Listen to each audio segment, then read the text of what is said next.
युद्ध की आग अगले 48 घंटे में सबसे भयंकर होने वाली है। इसे लेकर ट्रंप ने जो दावा किया है उसे लेकर ईरान में अभी से संकट के सायरन बजने लगे हैं। लेकिन उससे पहले एक और आग है जो ईरान को जला रही है और इसके भी प्रायोजक डोनाल्ड ट्रंप हैं। यह है खर्ग आइलैंड की, जिसे ट्रंप के B-2 बॉम्बर ने धुआं कर दिया है। ईरान ने स्ट्रेट ऑफ हॉर्मूज को बंद करके दुनिया की तेल वाली नस दबाई तो बदले में अमेरिका ने खर्ग पर बमों की बारिश कर दी और करीब 15 बम यहां बरसा दिए। ये वो खर्ग है जिसे ईरान की नस कहा जाता है, जहां से ईरान की सत्ता चलती है। इसीलिए आज ये समझना जरूरी है कि आखिर डोनाल्ड ट्रंप ने ईरान की लाइफलाइन पर अटैक क्यों किया और इसके पीछे 1988 वाला क्या कनेक्शन है। फारस की खाड़ी के शांत दिखने वाले नीले पानी के बीच एक छोटा सा आइलैंड है जिसे मैप पर ढूंढना भी मुश्किल है। लेकिन आज यही छोटा सा द्वीप अमेरिका और ईरान के युद्ध को बढ़ाने का ट्रिगर पॉइंट बन गया है। ट्रंप ने इस द्वीप को ईरानी शासन का क्राउन जूल बताया और हमले की डिटेल दी, तो जवाब में ईरान बौखलाया हुआ है और मुश्तबा ने अमेरिका के सहयोगी देशों पर हमले तेज करने का ऑर्डर दे दिया है। ट्रंप ने कहा कि खर्ग पर अमेरिका के B-2 बॉम्बर से 15 बम गिराए हैं। ईरान ने कहा है कि इसकी बहुत बड़ी कीमत अमेरिका को चुकानी होगी। ट्रंप ने दावा किया कि खर्ग आइलैंड में ईरान का डिफेंस पूरी तरह तबाह हो गया है। हालांकि ईरान ने इसको फिर से एक्टिव होने की बात कही है। लेकिन ट्रंप ने एक जरूरी बात बताई है। ये कहा है कि खर्ग में ऑयल और एनर्जी ठिकानों पर हमला नहीं किया गया है। लेकिन ईरानी सत्ता ने सेना से ये कहा है कि यूएस की हिस्सेदारी वाली कंपनियों को टारगेट करो और उसके सारे एनर्जी और ऑयल ठिकानों को राख में बदल दो। लेकिन ईरान के जिस खर्ग द्वीप को अमेरिका ने 1979 की बंधक क्राइसिस में टारगेट किया था, 1980 के दशक में ईरान इराक टैंकर वॉर में, तो अब ट्रंप ने उस खर्ग पर बम क्यों बरसाए हैं, इसके लिए खर्ग आइलैंड को समझना जरूरी है।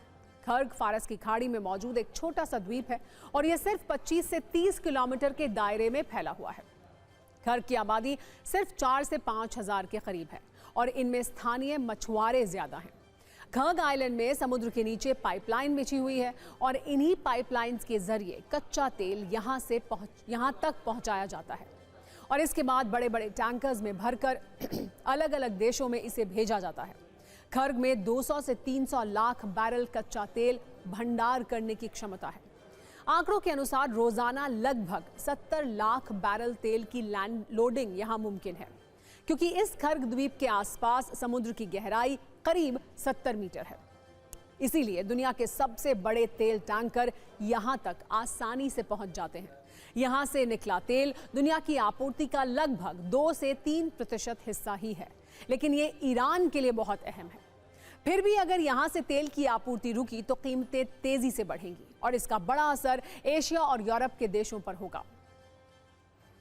लेकिन खर्ग पर हमला करने के पीछे क्या वजह है, इसका जवाब आपको अब मिलेगा। दरअसल खर्ग वो जगह है इसे ईरान की इकोनॉमी की रीढ़ कहा जाता है। इसे ईरान की कमजोर नस भी कहते हैं, जिसे ट्रंप ने दबाया है। असल में ईरान की अर्थव्यवस्था का एक बड़ा हिस्सा तेल पर टिका है और ये खर्ग आइलैंड ईरान के तेल निर्यात का सबसे बड़ा ठिकाना है। ईरान का करीब 90% तेल इसी खर्ग द्वीप से ही निर्यात होता है। ईरान में सरकार की कमाई का एक बहुत बड़ा हिस्सा तेल निर्यात से आता है। इसी पैसे से सरकारी खर्च, बुनियादी सेवाएं और सैन्य ढांचा चलता है। इसी खर्ग में 70 वर्षों से ईरान और विदेशी कंपनियों का भारी निवेश है। तभी खर्ग को ईरानी अर्थव्यवस्था की लाइफलाइन भी कहा जाता है और इसके तबाह होने या बंद होने का मतलब है ईरान की तेल कमाई का एक बड़ा हिस्सा बंद होना, जो ईरान की सत्ता के लिए अभी सबसे बड़ा झटका होगा। इसीलिए ईरान की कसम है, अमेरिका से खर्ग का बदला लेंगे जरूर। खर्ग आइलैंड के ऊपर जहां से ईरान अपना 90% तेल एक्सपोर्ट करता है, यानी कि करीब 15 लाख से 20 लाख बैरल्स पर डे, अगर वो रुक जाता है तो एक तो इसका इफेक्ट इमीडिएटली होगा क्योंकि एकदम रुक गया है, और दूसरा इसका इफेक्ट ये भी होगा कि रिटेलिएटरी एक्शन अगर ईरान लेता है दूसरी ऑयल प्रोड्यूसिंग कंट्रीज के खिलाफ तो उनकी भी ऑयल प्रोड्यूसिंग क्षमता कम हो जाएगी, यानी कि तेल के ऊपर जो ये इफेक्ट होगा ये बड़ा होगा और लंबे समय तक रहेगा। मुज्तबा खामेनेई का ऑर्डर है, जो भी तेल कंपनियां अमेरिका से जुड़ी हुई हैं उन्हें राख कर दो। इस लिहाज से कहां कहां ईरान का संभावित हमला हो सकता है, आप वो देखिए। पहला टारगेट आपको सबसे पहले बताते हैं जहां हमला हो सकता है, जहां पहले भी हमला किया गया है, वो है रास तनूरा। तो कहां पर हमले किए जा सकते हैं? ईरान से दूरी जो रास तनूरा टर्मिनल है सऊदी अरब का, ये 400 किलोमीटर है। ये पहला टारगेट हो सकता है, यहां पहले भी हमला किया गया है। इसके बाद ईरान से इसकी दूरी हमने आपको बताई, फुजैरा तेल टर्मिनल जो यूएई का है, वो ईरान से जो उसकी दूरी है वो 350 किलोमीटर है और ये दूसरा अहम टारगेट हो सकता है यूएई में। इसके बाद रुमाला ऑयल फील्ड इराक की, इसकी दूरी ईरान से बहुत ज़्यादा नहीं है, सिर्फ 150 किलोमीटर की दूरी है और ये तीसरा बड़ा टारगेट हो सकता है। इसके अलावा चौथा टारगेट है रस लाफान एलएनजी टर्मिनल कतर का, इसकी दूरी भी ईरान से 400 किलोमीटर है और ये अगला और अहम टारगेट हो सकता है। इन जगहों को पहले भी टारगेट किया गया ईरान के द्वारा। साथ ही ईरान की हिट लिस्ट में सऊदी अरब का शाइबा ऑयल फील्ड भी है, जिसकी दूरी ईरान से लगभग 550 किलोमीटर है। तो ये टारगेट होंगे। लेकिन खर्ग पर हमले के बाद जो आग उठी है उसमें एक और सवाल है, क्या इस हमले से ट्रंप ने चीन को भी छेड़ दिया है? ये बात सही है कि अमेरिका हमले में खर्ग को धुआं धुआं कर रहा है, लेकिन आज ये समझिए कि इस हमले का दर्द ईरान के साथ साथ चीन को भी क्यों हुआ है और क्या ऐसा भी मुमकिन है कि इस युद्ध में चीन की भी एंट्री हो जाए। इसके लिए यह समझना जरूरी है कि खर्ग सिर्फ ईरान की नहीं बल्कि चीन के लिए भी बहुत अहमियत रखता है और उस पर हमला क्यों चीन के लिए एक बड़ा संकट है। असल में चीन ईरान के तेल का एक बहुत बड़ा खरीदार है। ईरान से निकलने वाले कच्चे तेल का एक बड़ा हिस्सा चीन तक पहुंचता है और इस सप्लाई में खर्ग आइलैंड की एक बहुत बड़ी भूमिका है। चीन को इसी रास्ते से सबसे सस्ता तेल मिलता है और अगर इस द्वीप से तेल की सप्लाई प्रभावित होती है तो चीन की ऊर्जा जरूरतों पर इसका असर पड़ सकता है। अगर ऐसा हुआ तो चीन भी चुप नहीं बैठेगा। लेकिन आज एक और सवाल है जिसे समझना जरूरी है, जिस खर्ग को अमेरिका ने बुरे से बुरे वक्त में भी कभी टारगेट नहीं किया। आखिर ट्रंप के ऑर्डर से वहां पर बमबारी क्यों शुरू हो गई है? असल में खर्ग और ईरान पर ट्रंप का ये नजरिया कोई नया नहीं है। ईरान के प्रति ट्रंप के विचारों में बारूद 4 दशकों से जमा है। 1988 की बात है जब ट्रंप ने एक इंटरव्यू में कहा था कि अगर ईरान कभी अमेरिकी जहाजों पर हमला करता है तो अमेरिका को सबसे पहले खर्ग आइलैंड पर कब्जा कर लेना चाहिए। शायद अब ट्रंप अपने उन्हीं विध्वंसक सपनों को पूरा करने के लिए आगे बढ़ रहे हैं। इन 4 दशकों में दुनिया कहां से कहां निकल गई, लेकिन आज के डोनाल्ड ट्रंप की नीतियों और विचारों की सुई उसी पुराने ट्रंप के साथ अटकी हुई है जो 1980 में विचार थे उनके। असल में ट्रंप की विदेश नीति का एजेंडा 1980 के दशक के गानों की प्लेलिस्ट जैसा ही दिखता है, जिसमें 4 दशक पुराने वही कूटनीतिक गाने बज रहे हैं। फिर चाहे वो मॉस्को से दोस्ती करने वाला ख्वाब हो जिसकी वजह से ट्रंप पुतिन और रूस को दुश्मन की बजाय एक बिजनेस पार्टनर की तरह देखते हैं, ईरान पर हमला करने या फिर उसके तेल के ठिकानों पर कब्जे का सपना हो जो वो 1979 से 80 के दशक से देख रहे हैं, या फिर टैरिफ को अपना ट्रंप कार्ड बनाना जिस रास्ते वो 40 साल बाद भी चल रहे हैं। इसीलिए कूटनीति के जानकार ये कह रहे हैं कि आज ईरान के साथ युद्ध की स्थिति इसलिए बनी क्योंकि ट्रंप 1979 का बदला लेना चाहते हैं। हालांकि एक्सपर्ट्स ये भी कहते हैं कि एक राष्ट्रपति के लिए अपनी बात पर कायम रहना अच्छी बात है, लेकिन जब दुनिया बदल चुकी हो और आप पुरानी जिद पर अड़े रहें तो ये खतरनाक हो जाता है। दुनिया बदल गई, सोवियत संघ खत्म हो गया, युद्ध के तरीके बदल गए, लेकिन ट्रंप के विचार 1980 के दशक में ही जमे हुए दिखते हैं। पश्चिम एशिया में सिर्फ 2 हफ्तों में ही ऐसी बारूदी बारिश हुई है कि हर कोई सहम गया है। 15वें दिन भी आग लगी हुई है। खर्ग आइलैंड पर तो हमला हुआ ही, तेहरान में भी कई धमाके हुए। सेंट्रल इजराइल में ईरानी मिसाइलों से इमारतें जल रही हैं। बगदाद में अमेरिकी एम्बेसी पर हमला हुआ, यानी हर बीतते दिन के साथ युद्ध का विस्तार हो रहा है। ये युद्ध अब कितना खतरनाक हो चुका है, इसे समझने के लिए सत्ता की वीडियो कुंजी आपको दिखाते हैं। आज ईरान ने ज्यादा आक्रामकता के साथ हमले किए। ऑपरेशन टू प्रॉमिस 4 की 46वीं लहर के तहत कई मिसाइलें और ड्रोन दागे। इजराइल पर बैलिस्टिक मिसाइल से हमला किया गया। ये वीडियो खुद IRGC ने जारी किया है। ईरान की तरफ से क्लस्टर बमों का भी बेहिसाब इस्तेमाल किया जा रहा है। इजराइल के आसमान में पहले एक रोशनी दिखाई दी, इसके बाद ये रोशनी कई टुकड़ों में बंट गई। इसके बाद तेल अवीव और शोहम में 20 से ज़्यादा धमाके हुए। ईरान के क्लस्टर बम इजराइल में तबाही बनकर बरस रहे हैं। ऐसे ही एक और हमले का वीडियो आप देखिए। सेंट्रल इजराइल में भी ऐसे कई हमले हुए। तेल अवीव में ईरान की तरफ से मिसाइल अटैक के बाद एक इमारत में आग लग गई। इजराइल और अमेरिका भी ईरान पर लगातार एयर स्ट्राइक कर रहे हैं। IRGC के अहम ठिकानों को निशाना बनाया जा रहा है। ये ईरान पर हमले का लाइव वीडियो है। इस्फहान में इजराइल और अमेरिका ने एक साथ मिलकर अटैक किया। यहाँ पुलिस कमांड बिल्डिंग के पास एक के बाद एक 7 धमाके हुए। इसके बाद चारों तरफ धुएं और धूल का गुबार उड़ने लगा। इस अटैक में कई गाड़ियों और इमारतों को नुकसान पहुंचा। ईरान के साथ साथ इजराइल का पूरा फोकस हिजबुल्लाह की ताकत खत्म करने पर भी है। लेबनान में हिजबुल्लाह के ठिकानों पर इजराइल की एयर स्ट्राइक हुई, जिसमें हिजबुल्लाह को बड़े नुकसान की खबर है। वहीं अमेरिका का पूरा फोकस ईरान की नेवी को खत्म करने पर है। अमेरिका ने ईरान के नेवी बेस पर हमला किया। हमले के बाद धुएं का गुबार उठता हुआ दिखाई दिया। जिस तरह अमेरिका ने ईरान के खर्ग द्वीप पर हमला किया, उससे यह साफ है कि अब ट्रंप युद्ध को जल्दी से जल्दी खत्म कर देना चाहते हैं। ट्रंप ने पहले ही यह ऐलान कर दिया था कि ईरान पर अब तक का सबसे भीषण हमला होगा। कल खर्ग पर B-2 स्टेल्थ बॉम्बर्स ने 15 बम गिराए। कहा यह जा रहा है कि ट्रंप ने युद्ध के आखिरी 48 घंटे वाला प्लान एक्टिव कर दिया है। अब ईरान पर अगला हमला और भी भयंकर होगा। आज रात अगले कुछ घंटों में ईरान पर बड़े हमले हो सकते हैं। ट्रंप सेना को किसी भी वक्त फाइनल अटैक का आदेश दे सकते हैं। लेकिन सवाल यह है कि अब वो फाइनल हमला कहां होगा जिसे ट्रंप अपनी जीत बता सके। पहला संभावित टारगेट ईरान की अंडरग्राउंड मिसाइल सिटी है। दूसरा टारगेट IRGC के ठिकाने हो सकते हैं। वहीं नए सुप्रीम लीडर मुश्तबा खामेनेई के सीक्रेट बंकर पर भी हमला किया जा सकता है। ईरान के सभी मंत्रालयों की इमारत और नेताओं के घरों को भी टारगेट किया जा सकता है। कल के हमले में ट्रंप ने खर्ग द्वीप पर सैन्य ठिकानों को तबाह करने की बात कही थी। अब वहां मुख्य तेल निर्यात टर्मिनल को उड़ाया जा सकता है। खर्ग द्वीप को तबाह करने के बाद अब डोनाल्ड ट्रंप की नजर हॉर्मुज स्ट्रेट पर है, जहां कई देशों के तेल टैंकर और कार्गो शिप फंसे हुए हैं। ईरान की चेतावनी है कि वहां से अगर किसी जहाज ने गुजरने की जुर्रत की तो उसे मिसाइल से उड़ा दिया जाएगा। हॉर्मुज को ईरान के कब्जे से आज़ाद कराने के लिए अब अमेरिका ने अपने युद्धपोत USS त्रिपोली को ईरान की तरफ भेज दिया है। इसके साथ ही 2500 मरीन्स भी वहां रवाना किए गए हैं। USS त्रिपोली उसका एक ऐसा एम्फीबियस शिप है जो जंग में भी लड़ सकता है और एयरक्राफ्ट कैरियर की भूमिका भी निभाता है। इस तैयारी के साथ ये आशंका भी अब जताई जा रही है कि ट्रंप ईरान में ग्राउंड ऑपरेशन भी कर सकते हैं, क्योंकि USS त्रिपोली को ऐसे ही मिशन के लिए तैयार किया गया है। ये एक ऐसा युद्धपोत है जिसे समुद्र के रास्ते सैनिक हेलीकॉप्टर, लड़ाकू विमान और भारी सैन्य उपकरण लेकर तट के बेहद करीब तक जाने के लिए बनाया गया है।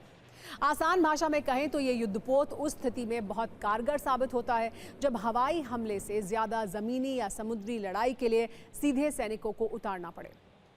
ट्रंप ने मरीन्स की जिस यूनिट को ईरान की तरफ भेजा है, उसको देखते हुए भी हॉर्मुज स्ट्रेट में एक्शन की संभावना बढ़ जाती है। ये अमेरिकी मरीन कोर की क्विक रिस्पांस फोर्स है। ये यूनिट आमतौर पर जापान में तैनात रहती है। इस यूनिट में वायु और थल सेना दोनों शामिल होते हैं। यूनिट में 2200 से 2500 सैनिक तैनात रहते हैं। ये यूनिट USS त्रिपोली और 2 छोटे युद्धपोत के साथ आगे बढ़ रही है। अमेरिका की ये यूनिट दुश्मन के द्वीपों पर कब्जा करने में माहिर है। यानी ये यूनिट हॉर्मुज स्ट्रेट में ईरान के लिए लड़ने के लिए पूरी तरह तैयार है। हालांकि ईरान ने भी ये साफ कर दिया है कि वो तब तक नहीं रुकेंगे जब तक उनकी शर्तें नहीं मान ली जाती। इन धमकियों के बीच अमेरिका ने ईरान के वरिष्ठ नेताओं और सैन्य कमांडरों की एक लिस्ट जारी की है। इस लिस्ट में सुप्रीम लीडर मुश्तबा खामेनेई का नाम भी शामिल है। मुश्तबा समेत इस वांटेड लिस्ट में शामिल लोगों पर अमेरिका ने $1 करोड़ यानी 92 करोड़ रुपए का इनाम रखा है। मुश्तबा के अलावा इस लिस्ट में Ali deputy chief of staff Asghar Hijazi का भी नाम है। ईरान के NSA अली लारिजानी पर भी इनाम घोषित किया गया है। इसके अलावा मुश्तबा के वरिष्ठ सैन्य सलाहकार याहिया रहीम सफवी, गृह मंत्री ईरान के इस्कंदर मोमेनी और खुफिया सुरक्षा मंत्री इस्माइल खातिब का भी नाम है। लिस्ट में कुछ ऐसे लोग हैं जिनका नाम और चेहरा नहीं बताया गया, जिनमें IRGC के commander in chief, supreme leader Mushtaba के सलाहकार, डिफेंस काउंसिल के सचिव और मिलिट्री ऑफिस चीफ भी शामिल हैं। ईरान की तरफ से हो रहे हमलों की सबसे बड़ी मार UAE झेल रहा है। पिछले 24 घंटों में ही UAE एयर डिफेंस को ईरान की 9 बैलिस्टिक मिसाइलों और 33 ड्रोन हमलों का सामना करना पड़ा, जबकि युद्ध शुरू होने से अब तक UAE में 294 बैलिस्टिक मिसाइलों, 15 क्रूज मिसाइलों और 1600 ड्रोन से हमले किए जा चुके हैं। इन हमलों की चपेट में दुबई जैसा वो शहर भी है जिसे लोग सेफ हेवन कहते थे। ऊंची ऊंची इमारतों और बड़े सपनों के लिए मशहूर दुबई अब एक तरह से वॉर जोन में बदल चुका है, जिसने इस शहर की रफ्तार पर एक तरह से ब्रेक लगा दिया है। जिस दुबई में अक्सर लोग घूमने फिरने जाते हैं, अब वहां से किसी तरह निकलने की कोशिश कर रहे हैं। एक रिपोर्ट के मुताबिक जंग शुरू होने के बाद से 10,000 विदेशी नागरिक दुबई छोड़कर जा चुके हैं। कई बड़ी कंपनियों ने अपने कर्मचारियों को बाहर निकाला है। ज्यादातर विदेशी बैंकों ने अपने ऑफिस बंद कर दिए हैं। जंग के पहले हफ्ते में ही पर्यटकों की 80% रेंटल बुकिंग कैंसिल हो चुकी है। बड़े होटलों में भी सिर्फ 35 से 40% तक ही बुकिंग है, जो अक्सर 80% से ज्यादा रहती थी। यहाँ क्लबों और प्रीमियम वेन्यू का कारोबार 70% गिर चुका है। पिछले 15 दिनों में दुबई एयरपोर्ट पर फ्लाइट्स का संचालन प्रभावित है, जिससे रोजाना करोड़ों का नुकसान हो रहा है। आधिकारिक आंकड़ों के मुताबिक एयरपोर्ट बंद होने से हर मिनट 9 करोड़ रुपए का नुकसान हो रहा है। यहां हर रोज 4,000 फ्लाइट रद्द होती हैं या डाइवर्ट की जा रही हैं। दुबई की बर्बादी को दुनिया से छिपाने के लिए यूएई की सरकार लाख कोशिश कर रही है। इसीलिए किसी भी हमले का वीडियो सोशल मीडिया पर पोस्ट करने पर रोक लगा दी गई है। फर्जी खबरें फैलाने के आरोप में 10 लोगों को गिरफ्तार किया गया है। लेकिन इतनी कोशिशों के बाद भी दुबई को डबल नुकसान हो रहा है। सबसे ज्यादा नुकसान दुबई के रियल एस्टेट बिजनेस को हुआ है। पिछले 15 दिनों में रियल एस्टेट इंडेक्स करीब 30% गिर चुका है। प्रीमियम जगहों का किराया 40% तक कम हो चुका है। वहीं पर्यटन उद्योग से मिलने वाले राजस्व में 50% तक की कमी आई है। रियल एस्टेट निवेशकों के लिए दुबई पहली पसंद रहा है, क्योंकि यहाँ प्रॉपर्टी से होने वाली आय पर कोई टैक्स नहीं देना होता। दुबई में विदेशी नागरिकों को संपत्ति का 100% हक मिलता है। सिर्फ 4.5 करोड़ से अधिक निवेश पर 10 साल का गोल्डन वीजा मिल जाता है। इसीलिए कहा जाता है कि दुबई की रियल एस्टेट और टूरिज्म ही दुबई की लाइफलाइन है। आंकड़ों के मुताबिक 2025 में दुबई में 250 अरब डॉलर की प्रॉपर्टी का लेन देन हुआ, जिनमें से 20 से 22% निवेशक भारतीय थे। वहीं पर्यटन की अगर बात करें तो ये सालाना 30 अरब डॉलर का कारोबार है। दुबई में हर वर्ष करीब 2 करोड़ लोग पहुंचते हैं। 2026 तक इस आंकड़े को 2.5 करोड़ के पार ले जाने का टारगेट था। लेकिन युद्ध ने रियल एस्टेट और पर्यटन दोनों उद्योगों का सारा गणित बिगाड़ दिया है। युद्ध शुरू होने से एक दिन पहले यानी 27 फरवरी को रियल एस्टेट इंडेक्स 16,900 पॉइंट के साथ अपने पीक पर था, जो अब गिरकर 11,516 पॉइंट्स पर आ चुका है। यह सिर्फ 30% की कमी नहीं, बल्कि ग्लोबल इन्वेस्टर्स के भरोसे की गिरावट है। निवेशकों ने तेजी से रियल एस्टेट स्टॉक्स बेचे हैं। डेवलपर कंपनियों के शेयरों पर खूब बिकवाली हुई है। निवेशकों को डर है कि अगर युद्ध लंबा चला तो उनकी अरबों डॉलर की संपत्ति बर्बाद हो सकती है। पिछले कुछ वर्षों में खाड़ी देशों ने अपने पर्यटन उद्योग पर काफी ध्यान दिया है। तेल के बाद पर्यटन को कमाई का सबसे बड़ा जरिया बनाया है। लेकिन ईरानी हमले इस कमाई पर बड़ी चोट है। एक अनुमान के मुताबिक खाड़ी देशों के पर्यटन उद्योग को रोजाना 5,000 करोड़ का नुकसान हो रहा है। युद्ध लंबा चला तो इन देशों में पहुंचने वाले सालाना पर्यटक 25% तक घट सकते हैं। यानी 2026 में करीब 3 करोड़ कम पर्यटक यहां पहुंचेंगे, जिससे 5.1 लाख करोड़ रुपए का नुकसान भी संभव है। ईरान भी इस बात को समझता है। वो जितना ज्यादा दुबई जैसे शहरों को निशाना बनाएगा, अमेरिका पर उतना दबाव बढ़ता जाएगा। यही वजह है कि ईरान के हमले कम नहीं हो रहे हैं। अब आपको ऑल इंडिया सिलेंडर संकट के दावे वाली वीडियो कुंजी भी दिखाते हैं। लेकिन आज सरकार की ओर से इस संकट का जो फैक्ट चेक किया गया है, उसके बाद सवाल है, क्या वाकई में एलपीजी का इतना संकट है, या फिर आपदा में अवसर तलाशने वाले जमाखोरों का खेल है, या फिर ये सब कुछ पैनिक की वजह से हो रहा है। आज सरकार ने आंकड़ों के जरिए सब कुछ समझा दिया, साथ ही हॉर्मूज से आया एक शुभ समाचार भी दिया। लेकिन सबसे पहले देश का सिलेंडर वाला दर्द देखिए, फिर गुड न्यूज भी आपको बताएंगे।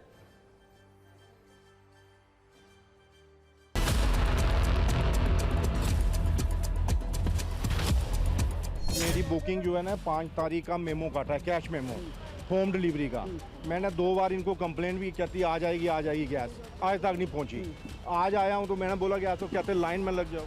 15 दिन से बिल भी कटा हुआ है, बिल नंबर ये मेरे पास है, फिर भी गैस नहीं दे। हाँ जी, होम डिलीवरी आ रही है लेकिन आती नहीं है। इस वक्त हम मौजूद है राजधानी दिल्ली के गोविंदपुरी इलाके में गैस एजेंसी के ठीक बाहर, जहां आप देख सकते हैं कि काफ़ी तादाद में लोगों की लाइन जो है यहाँ पर गैस सिलेंडर लेने के लिए लगी हुई आपको नजर आएगी। और एहतियात के तौर पर यहाँ पर दिल्ली पुलिस के जवानों को तैनात किया गया है। महिला कांस्टेबल आपको यहाँ पर तस्वीरों में तैनात नजर आएगी। सुबह से खड़े हैं जी, 9 बजे से खड़े हैं और अब ये मना कर रहे हैं, कह रहे दूसरी गाड़ी आएगी तब देंगे। हाँ, अभी कह रहे हो पहले उनको देंगे, दूसरों को फिर आपको देंगे। हाँ, 9 बजे से खड़े हैं यहाँ पे। अरे नहीं देंगे, वो भी मना कर रहे हैं, भाई देंगे कि नहीं देंगे। 5 दिन से चक्कर काट रहे हैं। मेरी 3 तारीख की बुकिंग है और अभी तक नहीं मुझे सिलेंडर मिला। पर्ची पे 26 तारीख का डेट दे दिया और बुकिंग 3 तारीख की है मेरी। मुंबई के दावा है कि सिलेंडर वाला ये संकट स्ट्रेट ऑफ हॉर्मूज के बंद होने से आया है, लेकिन उसी स्ट्रेट ऑफ हॉर्मूज से एक अच्छी खबर भी आई है जिसे वो लोग जरूर सुने जो एक गैस सिलेंडर के लिए परेशान हो रहे हैं। सरकार ने आज बताया है कि भारत के 2 जहाजों ने स्ट्रेट ऑफ हॉर्मूज को सुरक्षित पार कर दिया है। इनके नाम हैं शिवालिक और नंदा देवी, जो कड़ी सुरक्षा के बीच हॉर्मूज स्ट्रेट से रवाना हुए और अब ये दोनों एलपीजी कैरियर कुछ घंटे बाद भारत की सीमा में प्रवेश कर जाएंगे। सरकार ने कहा कि दोनों जहाज 16 से 17 मार्च तक भारत आ जाएंगे और सबसे बड़ी बात यह है कि शिवालिक और नंदा देवी नाम के इन टैंकर्स में 92,700 मीट्रिक टन एलपीजी है। जानकारी के अनुसार भारत के 24 जहाज गल्फ में इस वक्त फंसे हैं।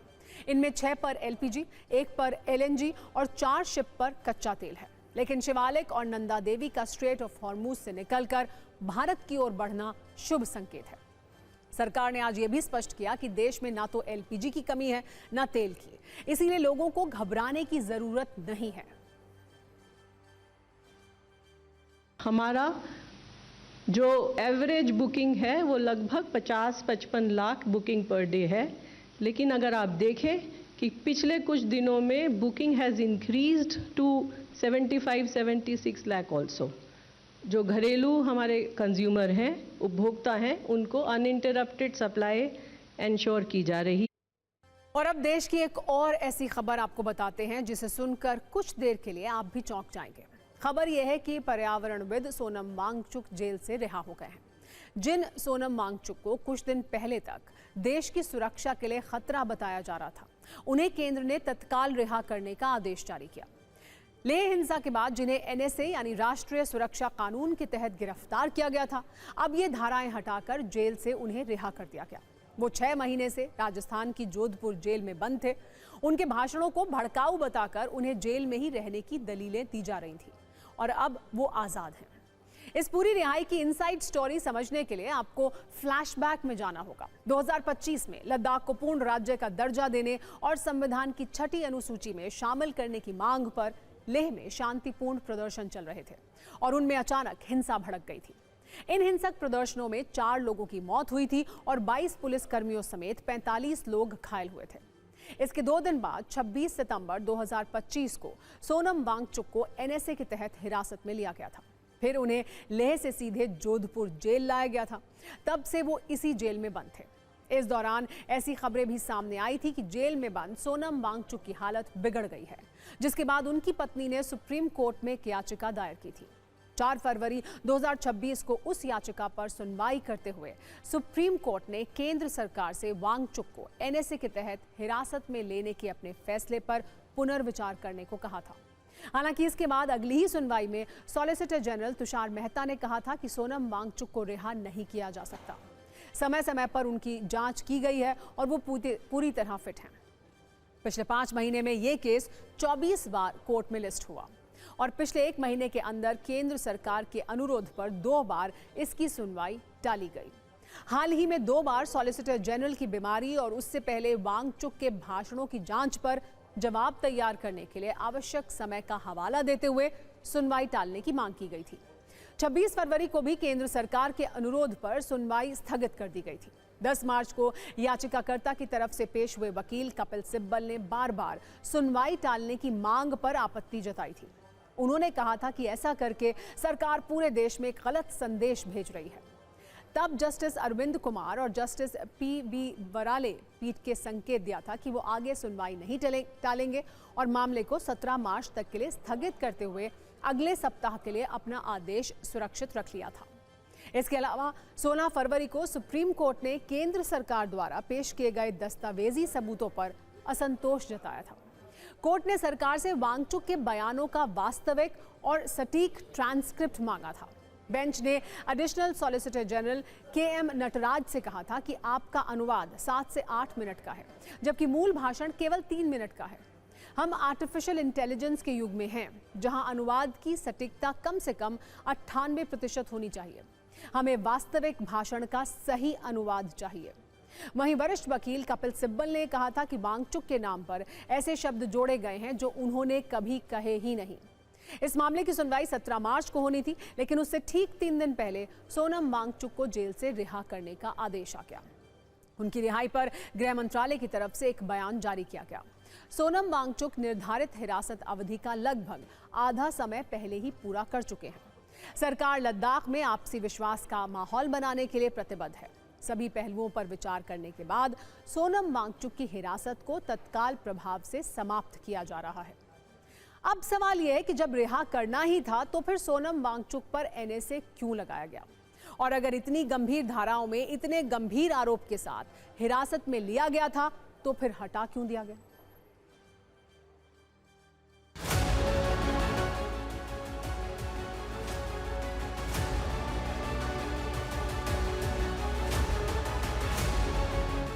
उसको तो कभी गिरफ्तार करना ही नहीं चाहिए था। उसको गिरफ्तार करना ही गलत था, और वो भी NSA के तहत। अब चलिए रिलीज हुए, अच्छी बात है। लद्दाख में हालात ठीक रहे, वो भी मतलब हम चाहते हैं कि जिस तरह हम इस बात पर जोर दे रहे हैं कि हमारे साथ जो वादे हुए हैं उनको पूरा किया जाए, इसी तरह जो लद्दाख के साथ वादे हुए हैं वो भी पूरे किए जाने चाहिए। सोनम वांगचुक जैसा इंसान, जैसा मुल्क परस्त, जिसको हमको तो खैर एंटी नेशनल कह के हमारे PSA UAPA लगा देते हैं, मगर सोनम वांगचुक जिसने इतना कुछ किया एनवायरनमेंट के लिए, बाकी के लिए, और BJP के बहुत ही वो मदा रहे हैं, बहुत ही उनके तारीफ करते थे, तो उनको इस तरह इतनी देर जेल में बंद करना ये तो पहले गलत था। अब चलिए देर आए दुरुस्त है। सुप्रीम कोर्ट में और व्यक्तिगत रूप से भी सरकार को समझाने की कोशिश कर रहे थे कि ये कार्रवाई जो थी वो गलत थी, ज़रूरत नहीं थी इसकी, क्योंकि वो ऐसा व्यक्ति था कि जो लद्दाख को करेक्ट डायरेक्शन और पाथ में मिला। हूटर बच चुका है, यानी सत्ता में आज का वक्त खत्म हो गया है। कल शाम 7 बजे आपसे एक बार फिर मुलाकात होगी। तब तक सभी न्यूज़ मित्रों से मेरी गुजारिश है कि वो सत्ता की न्यूज़ रील्स को ज़्यादा से ज़्यादा शेयर करें, और फिलहाल मुझे दें इजाज़त।